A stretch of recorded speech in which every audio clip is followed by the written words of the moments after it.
आजचा दिवस सद्गुरुनाथ तुकोबनार महाराज यांचं पुण्यस्मरण सांगू.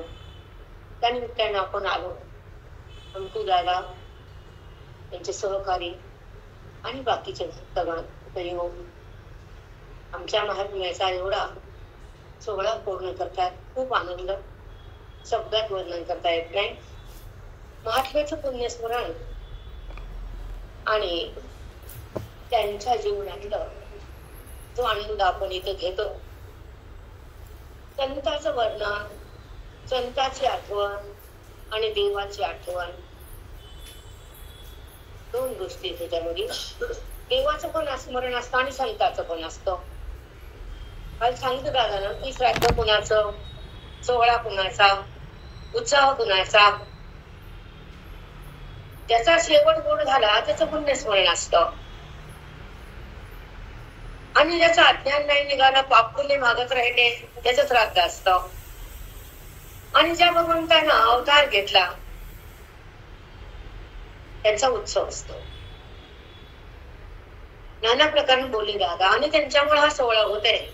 त्यांना नमन करून महात्म्याला आशीर्वाद घेऊन आणि गुरुजीचा त्या ठिकाणी हातादेहातून साष्टांग नमन करून मी दोन वस्तू महाराजांचे बोलते आणि नंतर त्यांना दिलेलं की मी लिखाण केलं. आता बऱ्याच वया वाटल्याने 40 वर्ष त्यांना आम्हाला शिकवलं, 35 ते 40. त्याच्यानंतर मी 35 वर्ष मिळालं, 32-33. त्या काळामध्ये त्यांना सांगायचं ना आम्ही द्यायचं. तर त्याच्यातल्या 2 वया दुसऱ्या मला तर ते आणले आम्ही नंतर वाचून दाखवली. त्यांची मांडणी काय होती वेदांताची, महाराज म्हणजे त्यांचं व्यक्तिमत्व काय,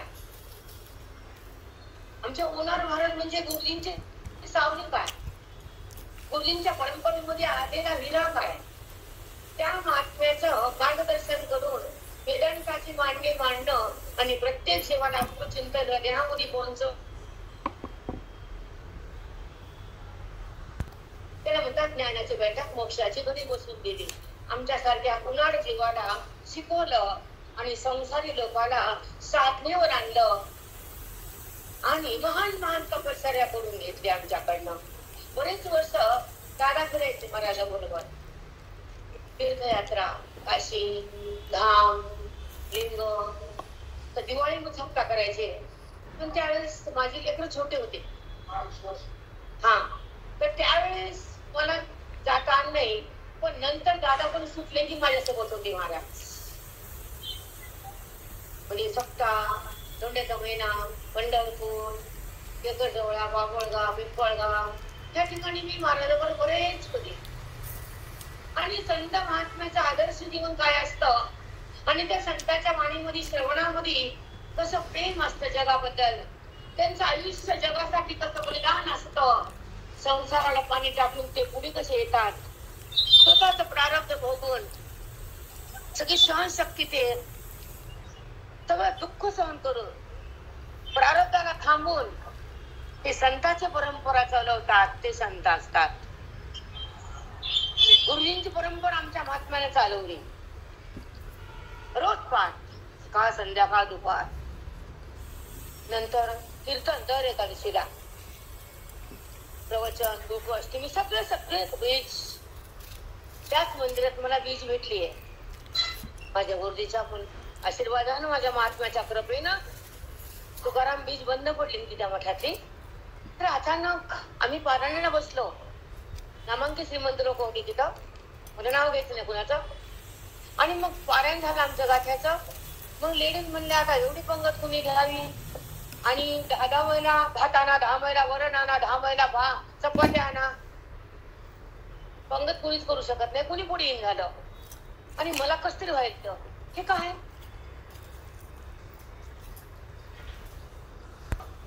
तर कुणीच महिला पुढे येणं, श्रीमंत येणं, कुणीच येणं. मी गाता ठेवला आणि घरी आले. खूप त्रास व्हायला. मी मला असं ठरलं मंदिरात की 10 माणसांना बायकांचा चपात्या, 10 बायकांना भात, 10 बायकांना वरण. तर मी म्हणलं मामीला की मामी मी गोड आणते, स्वीट बुंदा वगैरे. ती म्हणली येडी का तू, पंगत घेऊ आपण, आपल्या काय तुम्ही जर म्हणते चूक होती. खाली गाता ठेवला, खाली पटकन ते बायकाच्या घोळक्यात पळाली. घर जवळ होतं. म्हणलं मामी मी पंगत घेऊ, तुला झोपते का म्हणले. पुन्हा घरी गेले. मी मला होते म्हणतात तुम्हाला जपते का?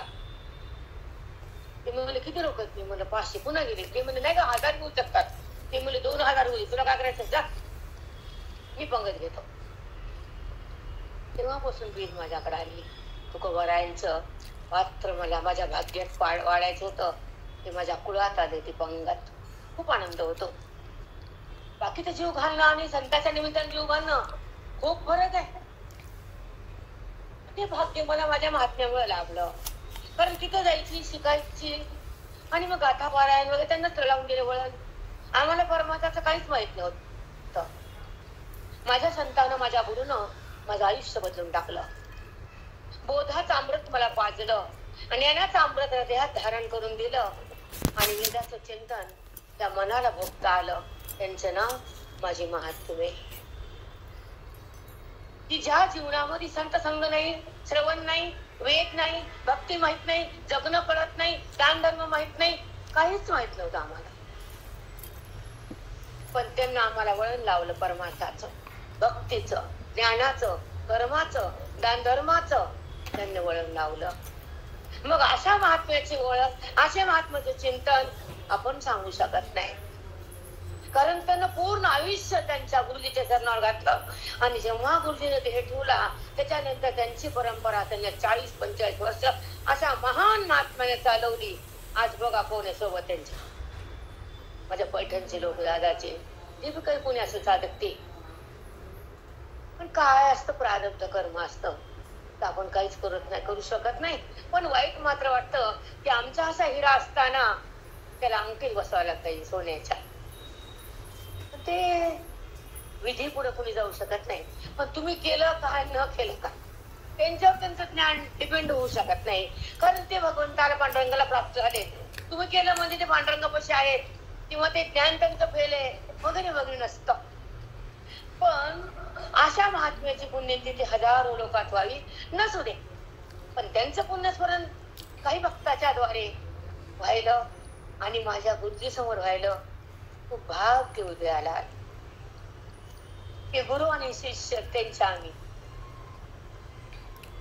एक सांगू, जसं मुलीला आईचं नाव काढले की रडू येतं आणि प्रेमाची खान म्हणजे लेक पोरग नाही.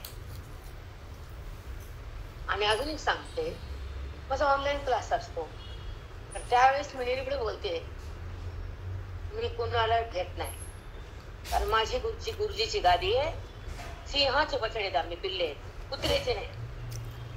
पाय पाय पाय करता बसत ते.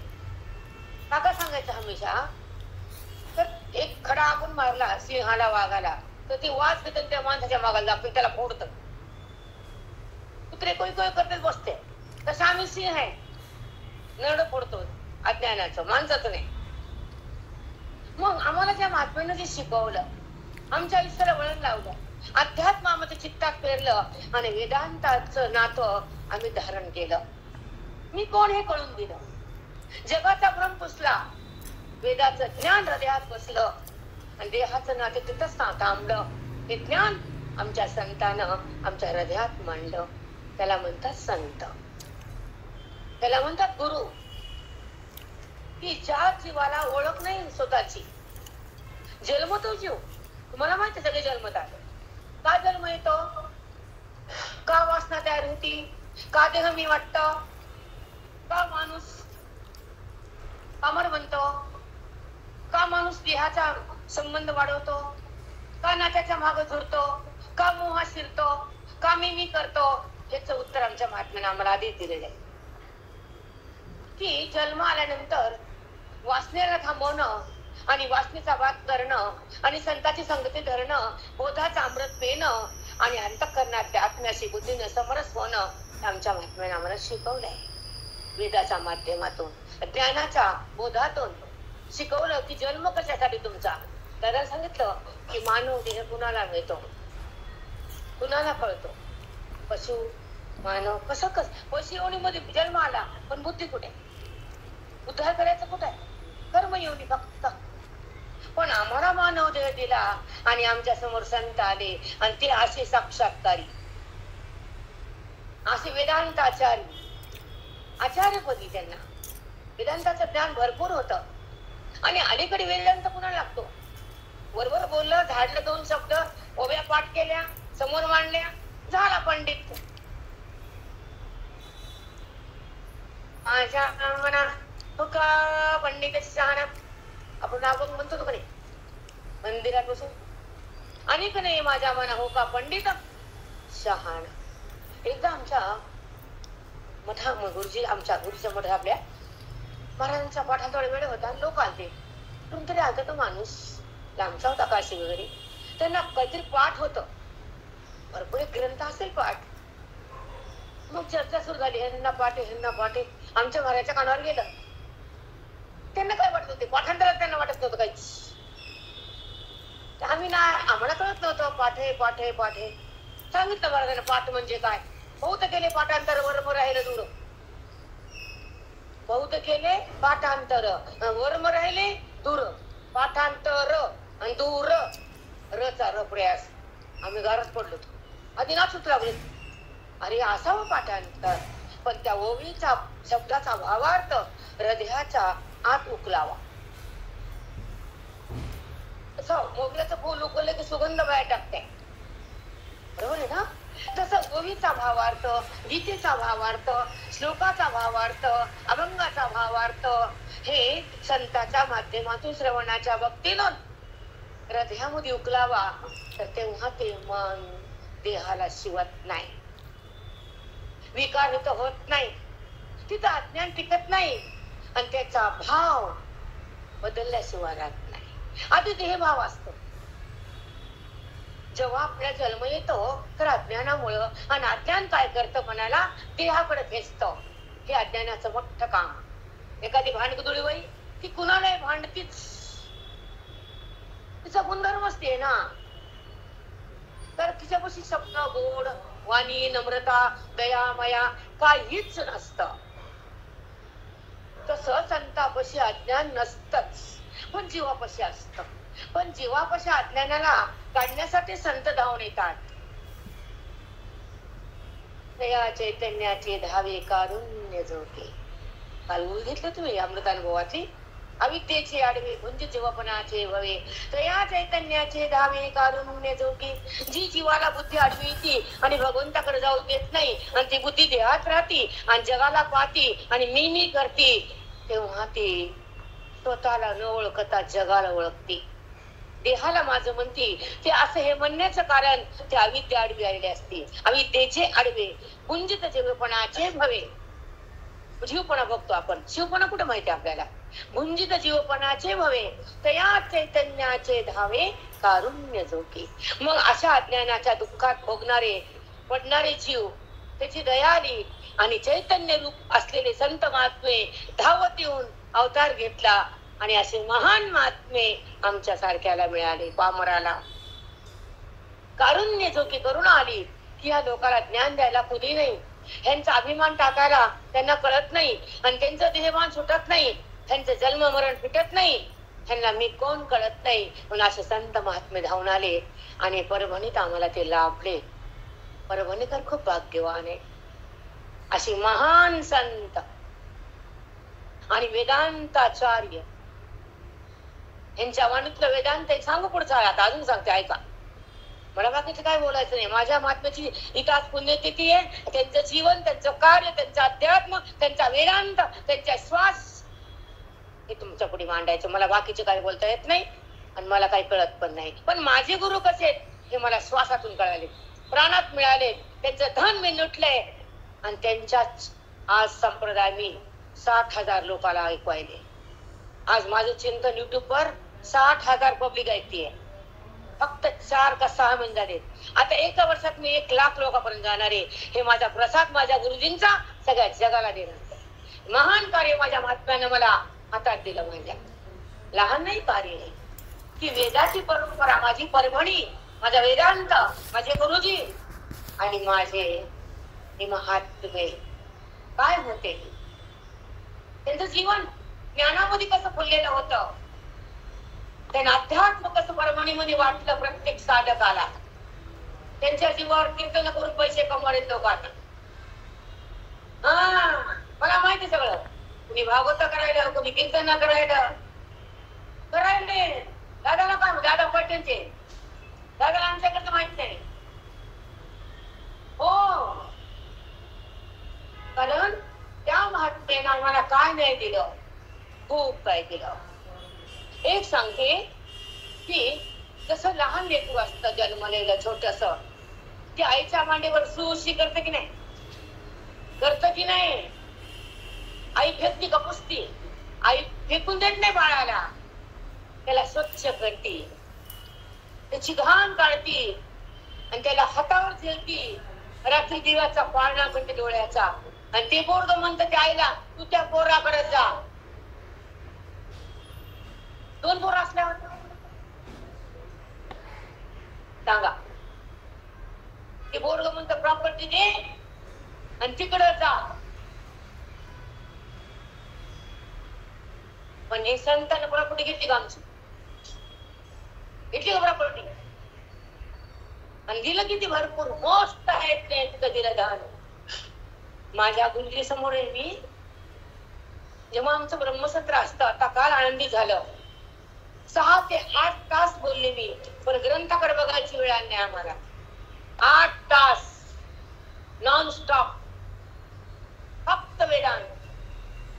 पण हे असलं कुणाचं आहे आमच्या बापाचं आहे का त्या संत बापाचं आहे. म्हणून सुख मिळतं ते संतापाशी. मी कोण कळतं संतापाशी अज्ञान कळतं संतापाशी अध्यात्माची रोप लागतं संतापाशी आणि ती ईश्वर संपत्ती मिळती ह्या संतापाशी. काय दिलं नाही आम्हाला सांगा पंचकरण विचार हृदय विचार सागर 12 वर्ष सांगतो कोणी विचार सागर 12 वर्षी एकदा झाला 2दा झाला 3दा झाला काकाकडे 2दा झाला. सकाळी ह्यांच्याकडे ऐकायचं संध्याकाळी ह्यांचं ऐकायचं तू मधल्या टाइम मध्ये इकडे विद्यानगरला यायचे धरकर माझ्या महाराज धरकर. आणि मग आता तुम्हाला सांगते आता तेच ऐकून थोडस हे व्हायलं बाबा नवीन आहे का झाले 12 वर्ष पण महाराज म्हणायचे तुम्ही परिपक्व झाला नाही. आम्हाला वाटायचं पुढचं आहे का पुढचं आहे का आणि मग त्यांना आमचं नाही ऐकलं. त्यांना 5व्यांदा आवृत्ती पूर्ण केली आणि नंतर अमृतानुभवाचं ज्ञान आमच्या पदरात टाकलं आणि मग परभणी सोडली अभिनय सोडली. अबकडापासून पीएचडी तुमची LKG UKG आणि PhD आजकाल बालवाडी कळत त्या बायकांना आजकाल LKG कळते कारण मराठी संपली ना. बघा ना खूप बायका बोलतात लेकरू कितीला छोटं बाळ LKG म्हणतात प्ले ग्रुप म्हणतात. हे तुमचं ऐकून कळतं आम्हाला इंग्लिश येत नाही. मग तुम्ही सांगा अबकडापासून त्यांना आम्हाला गिरवायला शिकवलं आणि PhD ज्ञान दिलं कमी केलं. त्या संताची आज पुण्यस्मरण आहे. त्या संताचं त्या संताची निष्ठा गुरुवर कोणत्याही पाठात त्यांनी गुरुजीचं नाव काढलं असं कधीच नसायचं. गुरुजी असं म्हणायचं गुरुजी असं म्हणायचं प्रत्येक वाक्यात गुरुजी गुरुजी गुरुजी. कारण ज्या चिंतनात आपल्या गुरुची आठवण नाही ज्यानं ज्ञान दिलं त्याची आता बरेच लोक तिथं पाणी घेतात पण महाराज नाव घेत नाहीत. महाराजांकडे शिकले पण महाराज नाव घेत लाज वाटती का शरम वाटती माहित नाही. त्यांच्या जीवावर शिकले झोपायची पाठामध्ये महाराज म्हणायचे उठा कीर्तनाकडे हिंडायचे पाठात मारायचे झोपायचे असे महाराज उठा उठा उठा उठा. आम्ही म्हणायचो झोपीत ऐकून एवढे छान झाले आणि जागे ऐकले तर किती झाले चांगले. त्यांना ऐकली झोपीत असे डोळे उठा कीर्तन झोडू झोडू बेजार पाठामध्ये आले तर झोपायचे महाराज बघायचे उठा उठायचे. म्हणजे झोपीत ऐकून एवढे हिंडायले लोक पण जागे कोणी ऐकून काय केलं असते पण ह्याला ऐकावं लागलं झोपीतच. आम्ही ऐकलं जो आगे डोळ्याहून ऐकल्या मोठेपणा नाही वस्तुस्थिती. कारण अमृतानुभव 10 प्रकरण विचार सागर 12 वर्ष ज्ञानेश्वरी 10 वर्ष गाथा 15 वर्ष. सांगा बरं कोणता महाराज देते सांगा कोणत्या महाराज नाव सांगा. देत नाही कुणीच कुणीही देत नाही. अध्यात्माचा पाया पक्का केला. जीवन जगताना सुख दुःखाला ढकलता आला आम्हाला. आयुष्याच्या वाटेवरचे काटे काय ठेस लागले असतील, दुःख असतं, पण त्या ठिकाणी आम्हाला जगण्यासाठी शक्ती हिंमत माझ्या महात्म्याने दिली. म्हणून ही पायरी आली जगता. नाही तर मागत हराळी सोपं नसतं जगणं, सोपं नसतं जीवन जगणं. परमात्माची शक्ती असल्यानंतर फार जगणं सुरळ होतं आणि सुलभ होतं. सत्संगामध्ये, श्रवण भक्तीमध्ये, संतांच्या बोधामध्ये मन जेव्हा स्तब्ध होतं आणि शांत होतं, ती शांतता संसारात मिळत नाही, पैशाने मिळत नाही, आणि नात्यात तर नाहीच नाही. येऊन ठेवायचे माझे शब्द.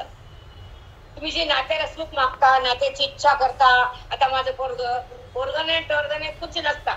सुख देणारे संत आणि ग्रंथ आणि ईश्वर, त्याला आपण ते मायबाप करते देतात ते सुख. नाही त्याला तर मायबाप नाही तसं उन्हाळ्यात. मग सुख मिळण्याचं ठिकाण संत, ग्रंथ, वेदांत, नामस्मरण, भक्ती, ईश्वर, आपला अध्याय, इथे सुख मिळतं. आणि आपण इथं जातच नाही, इथे जाऊ शकत नाही, बिलकुल जाऊ शकत नाही. का जाऊ शकत नाही ते तुम्हाला माहिती, मला माहित नाही. पण एक सांगते की सुख आपण संसारात शोधतो, घरात शोधतो आणि संततीत शोधतो, तिथं सुख नसतं. सुख असतं इथं श्रवणात, भक्तीत, तीर्थात, नामात, दानात, तुमच्या अध्ययनात सुख मिळतं. आता कसं सुख आहे, काय सुख आहे हे तुम्हाला सांगते. माझ्या महात्म्याचे शब्द तुम्हाला वाचून दाखवते. त्यांची शैली काय हे तुमच्यापाशी मांडते.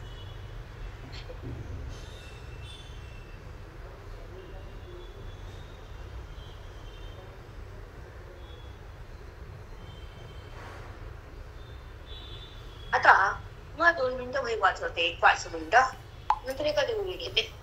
टाइम झाले ते मला सांगा.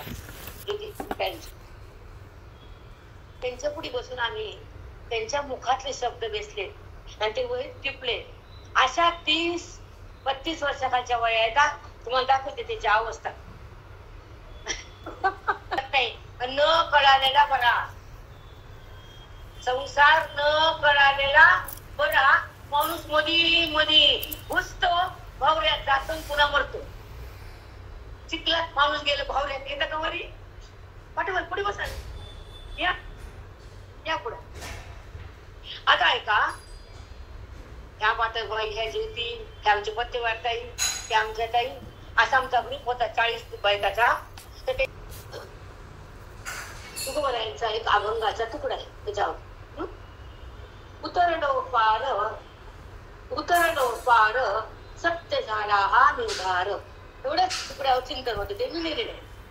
उतरलो पार सत्य झाला हा निर्धार. उतरलो म्हणजे ह्या संसार सागरातून, जन्म मरणातून उतरलो आणि भगवंताच्या चरणापाशी आलो आणि शांत होऊन त्या आत्मस्वरूपाशी विलीन झालो. त्याला म्हणायचं उतरलो पार सत्य झाला हा निर्धार. निर्धार म्हणजे निश्चय. मी निर्धार केला. काय केला? आज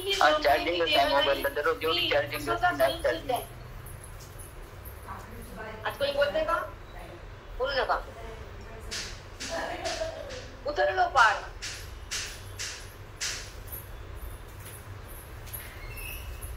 आता पुढचं आहे का? खूप सुंदर आहे. ती संत तुकोबारा आहे. या अभंगाच्या द्वारे नामाचं महत्व सांगतात.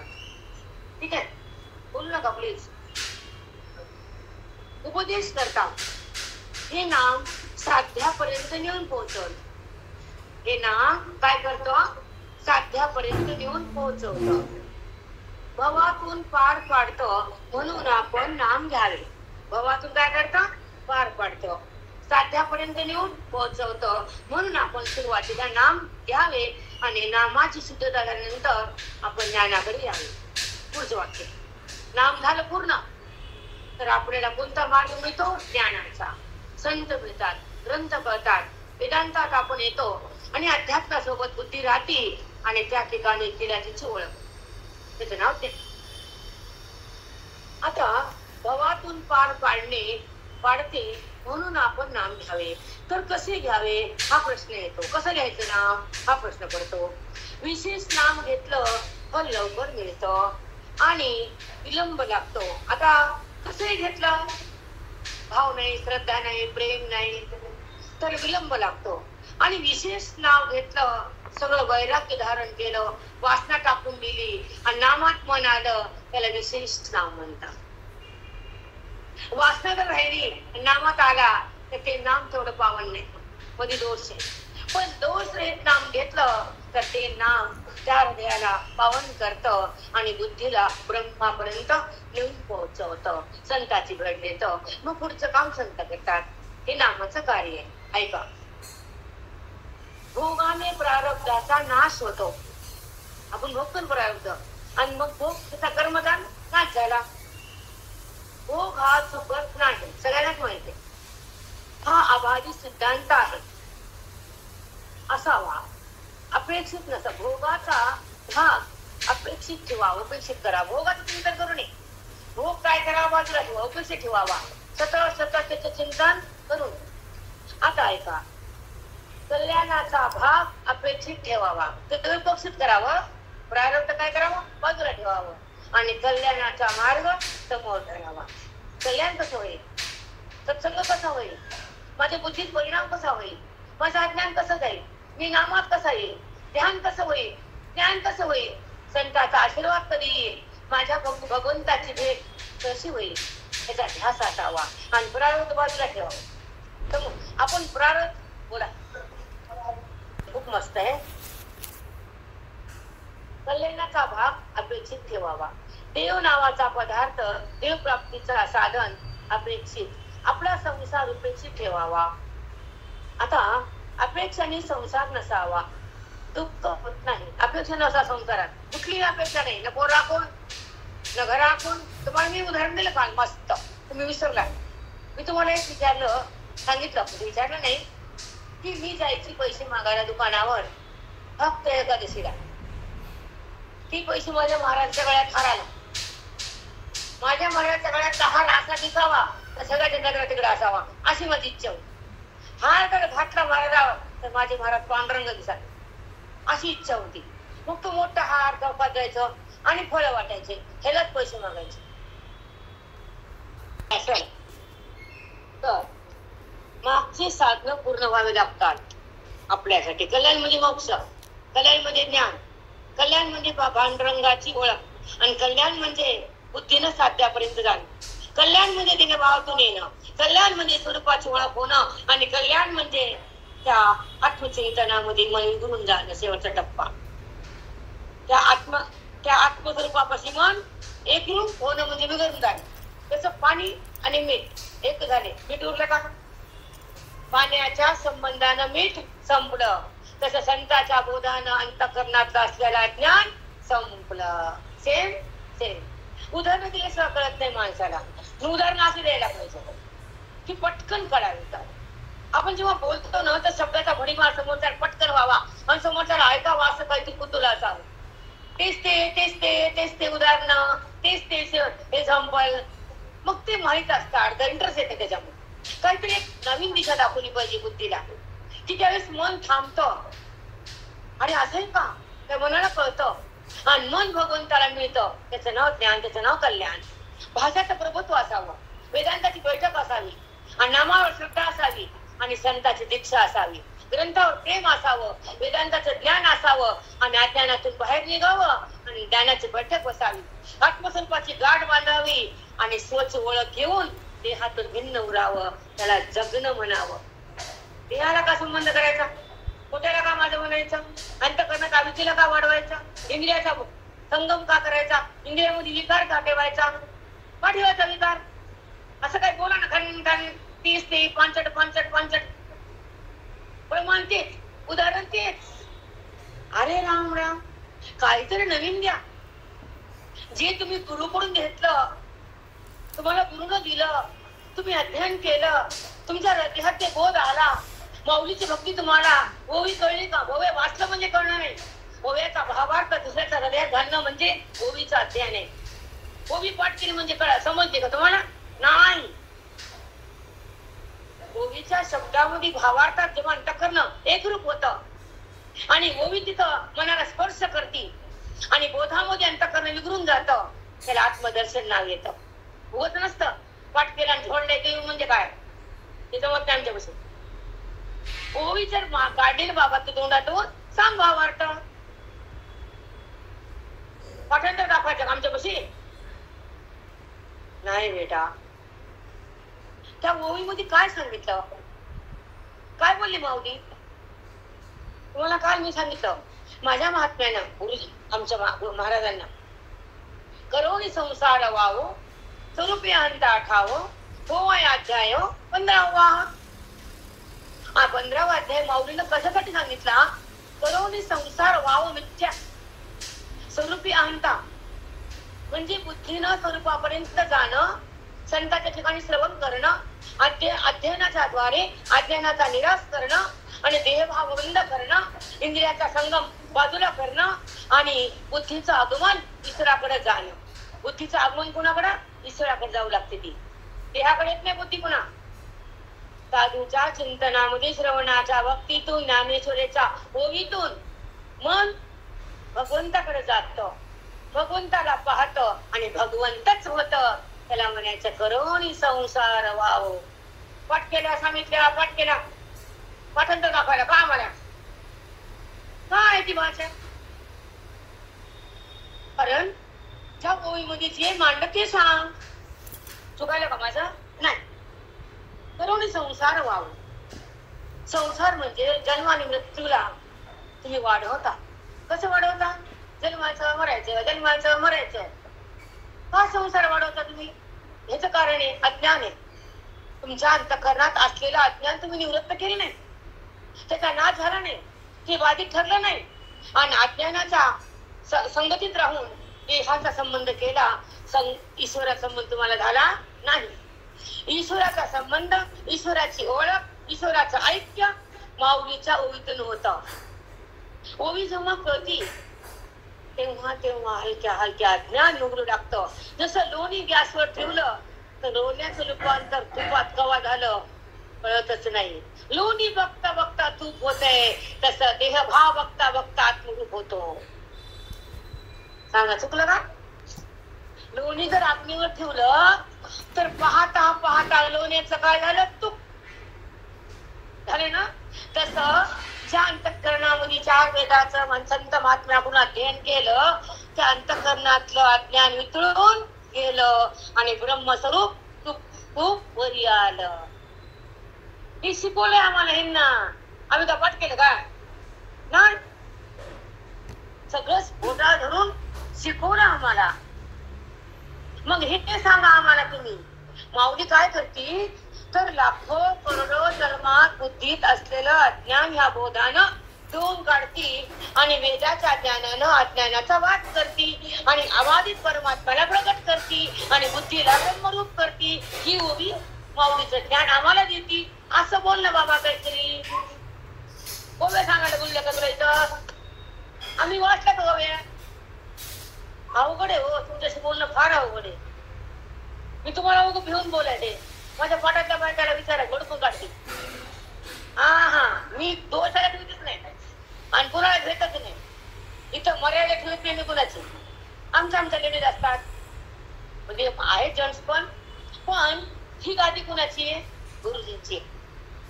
इथं भीड, दोष, पाप, अन्याय कपात नाही.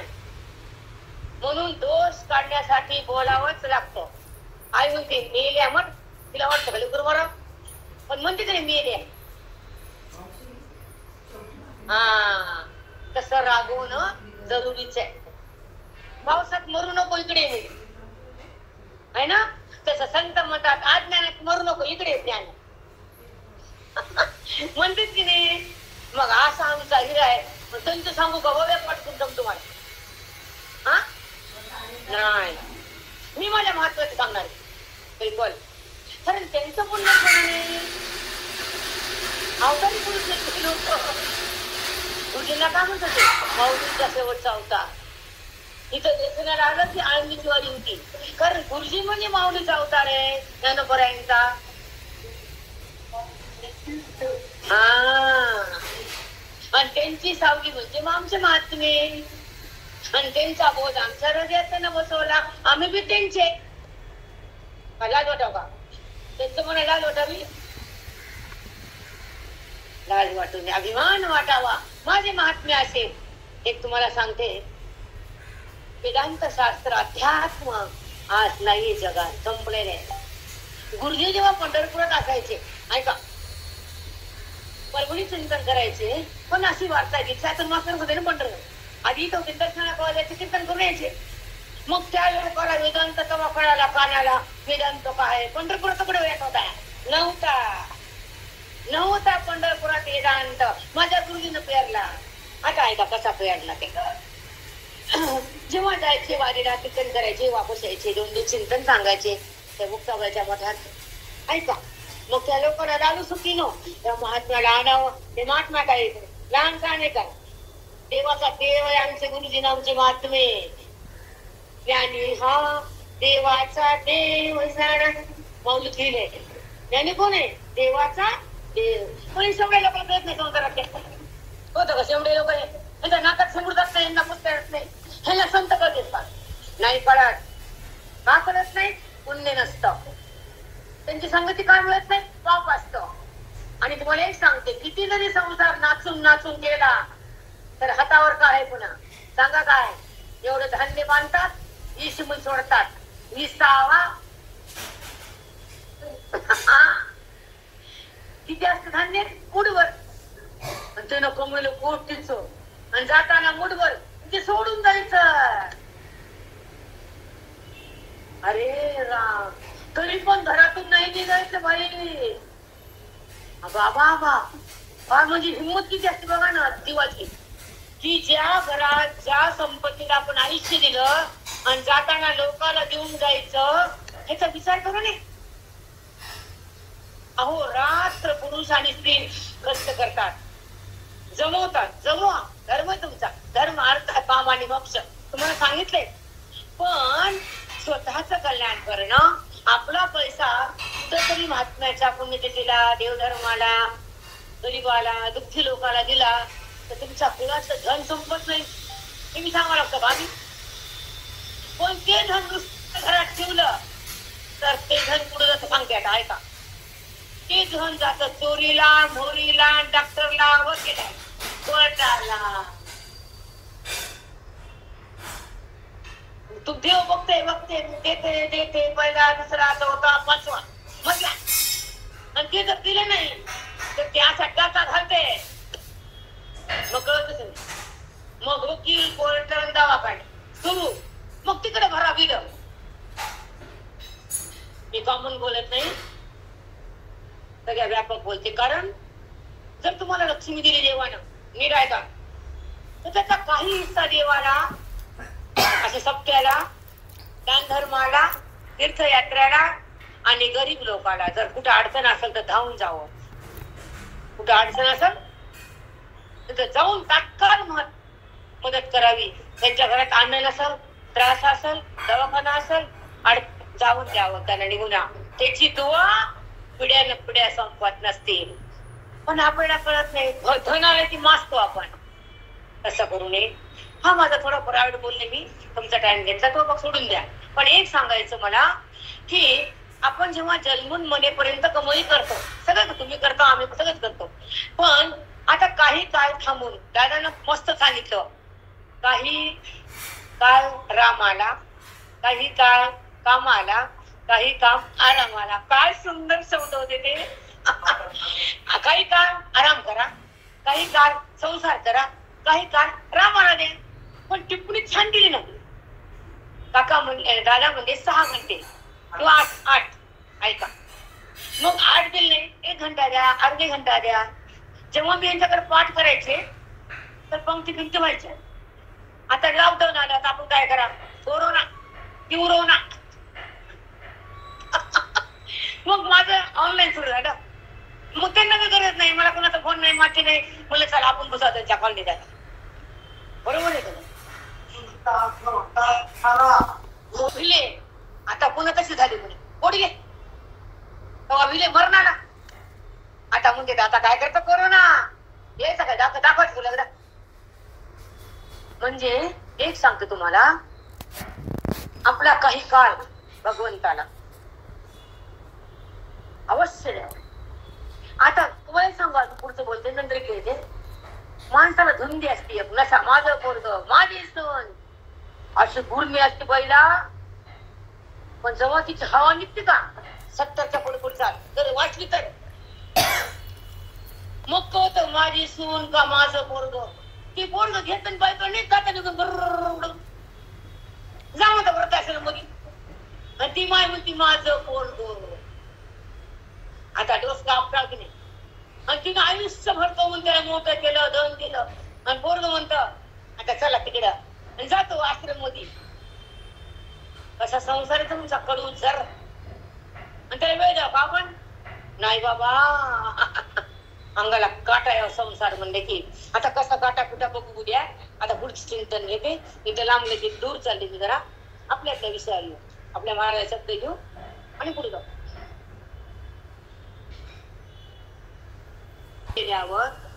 मिथ्यात्वाची बाजू पक्की इथे होती. सर्व म्हणजे ऐकलं साधूचं. मिथ्यात्व आणि सत्य, दिसणारं दृश्य जगत देह हा खोटा आहे, त्याला मिथ्या म्हणतात. दिसताना खोटा, दिसायच्या नंतर राहत नाही, कारण ते वृत्तीला पावतो देह. जगत प्रलयात जातं, आणि आपण जन्माच्या आधी आपण नव्हतो, होतो का नाही. जन्मल्यानंतर आपण दिसतो तर खरे नाही, कारण काला गडा खायला. दिसताना खरे नाही, दिसाच्या पूर्वी आपण नाही, नंतर आपण राहणार नाही. म्हणजे तिन्ही सत्ता आपली खरी नाही, म्हणून दृश्य खरं नाही, म्हणून त्याला म्हणायचं मिथ्या. दिसून नाही, त्याचं नाव मिथ्या. आता ऐका, मिथ्यात्वाचं चिंतन सातत्यानं योग्य माझ्या गुरुचे शब्द बर का. मिथ्यात्वाचं चिंतन सतत करा. आधी नाम चिंतन, मग ज्ञान चिंतन, हे वेदाचं चिंतन आहे. नामानं काय होतं, हृदय पावन होतं, पाप भस्म होतं, अधिकार उच्च होतो, आणि संताची भेट होते. आणि संतापाशी गेल्यावर मग काम ते करतात. तुम्हाला कळून द्यायचं, विवेकाला तुमच्या हृदयात उत्पन्न करायचं, वैराग्य तुम्हाला शिकवायचं, आणि ज्ञान तुम्हाला पाजवायचं, हे काम ते करतात. पुढचं काम आपलं नाही. मग पुढे अध्ययन, श्रवण, मनन, निधिध्यासन हे आपलं काम, पण शिकवणं त्यांचं काम. आता पुढचं ऐका, माया मिथ्यात्वाचं चिंतन सतत करावं. आता येण्याचं जाण्याचं भोगून आयुष्यातलं सामर्थ्य आपल्या हातात नाही. येण्याचं आणि जाण्याचं आता ते का सांगा, कधी यायचं माहितीये का नाही, कधी जायचं माहित नाही. मग यायचं हातात नाही, इथं राहायचं हातात नाही, तर खरं काय आपलं. यायचं त्याच्या मनावर यावं लागतं, तुमच्या पापा पुण्य. जायचं त्याला बटन दाबलं की जावं लागतं. मग यायचं हातात नाही, तर राहायचं हातात नाही, आणि जायचं माहित नाही. माहिती कोणाला, जर माहित असं तर रोज जामून खाल्याचं लोकांनी जामून जिली. जायचं संपूर्ण टाकायचा पैसा माहित नाही म्हणून बँकात ठेवल्या शिल्लक आपण. बरोबर आहे का चूक आहे. हाय जगतो आयुष्य हाय मध्ये कधी नाही होत कळतच नाही. आणि जर आपल्याला तारीख कळाली असते का नाही जायची, आपण काय काय केलं असतं हे आपल्याला सांगताच येत नव्हते. सगळं खाऊन लिहून दान देऊन एखादी खराब वस्तू ह्याला काय घ्यायचं, त्याला वाटून टाका. जायचंय पण आता माहित आहे का जायचं फक्त बुकिंग झाली, तारीख माहित नाही झाली बुकिंग, फक्त तारीख माहित नाही. मग तारीख माहित नाही तर गपचूप बसायचं नाही. ही बँक भरायची, श्रवणाची, साधूच्या संगतीची, त्या पाठाची, त्या सोहळ्याची. महाराज म्हणायचे सप्त्यातलं पुण्य लई महान असतं. त्याला ऐकलं तिथं सप्त्यातलं पुण्य लई असतं, महात्म्य सप्ते असं. त्या महात्म्याच्या पुण्यतिथीत लई महत्व असतं.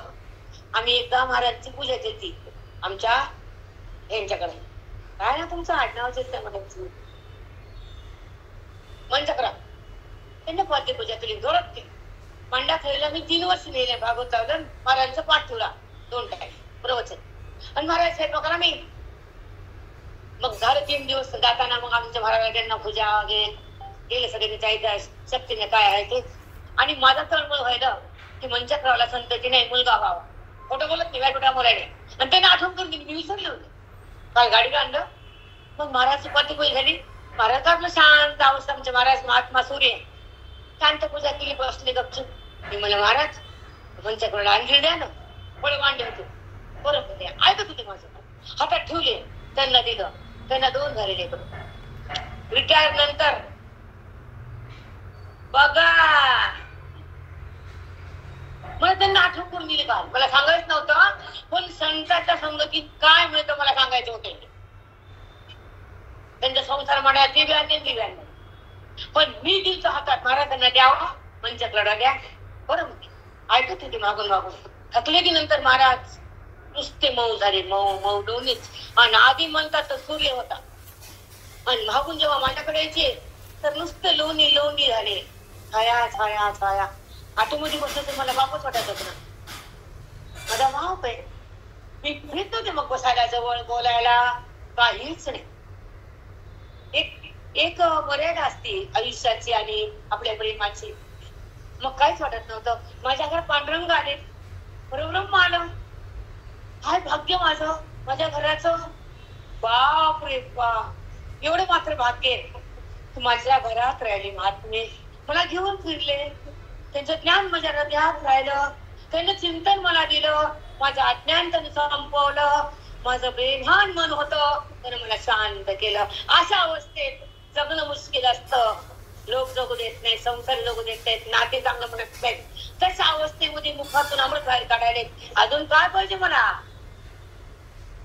अजून काय संपलं. एक मिनिट सांगते. आता माझा ढांकीला कार्यक्रम आहे नांदेडला. तुमचं नातुंड पतुंड बघताय. पण मोक्ष बघणं आणि मोक्ष होणं आणि मोक्षात राहणं भाग तुझ्यावर आहे. हे भौतिक सुख आहे. हे घर दार लेकर पोरं ढोर खरंच सुख आहे नाही घेता. पण खरंच चुकून दिलं आमच्या महात्म्यानं तर एक ओळी घेतला आणि थांबते. करोनी संसार वाहो स्वरूपी अंकार होवया अध्याय 15वा. ह्या माऊलीचा 15वा अध्यायाची ओळी आहे. ह्यांचा आम्ही एक 6 महिने ऐकले ह्याच्यावर. आणि इथे मी थांबते. आणि जी चूक असेल ते माझं आणि जे योग्य असेल ते माझ्या सद्गुरुनाथाचं आणि सगळ्या साधकांना नमन करते. माझ्या सद्गुरुनाथाला गुरुजींना साष्टांग प्राणातून श्वासातून नमन आणि माझ्या साधकाला आशीर्वाद. आणि तुम्ही थांबला. तुमचा अमूल्य टाइम आम्हाला दिला. देव तुकाराम पंढरीनाथ भगवान की जय. माऊली ज्ञानेश्वर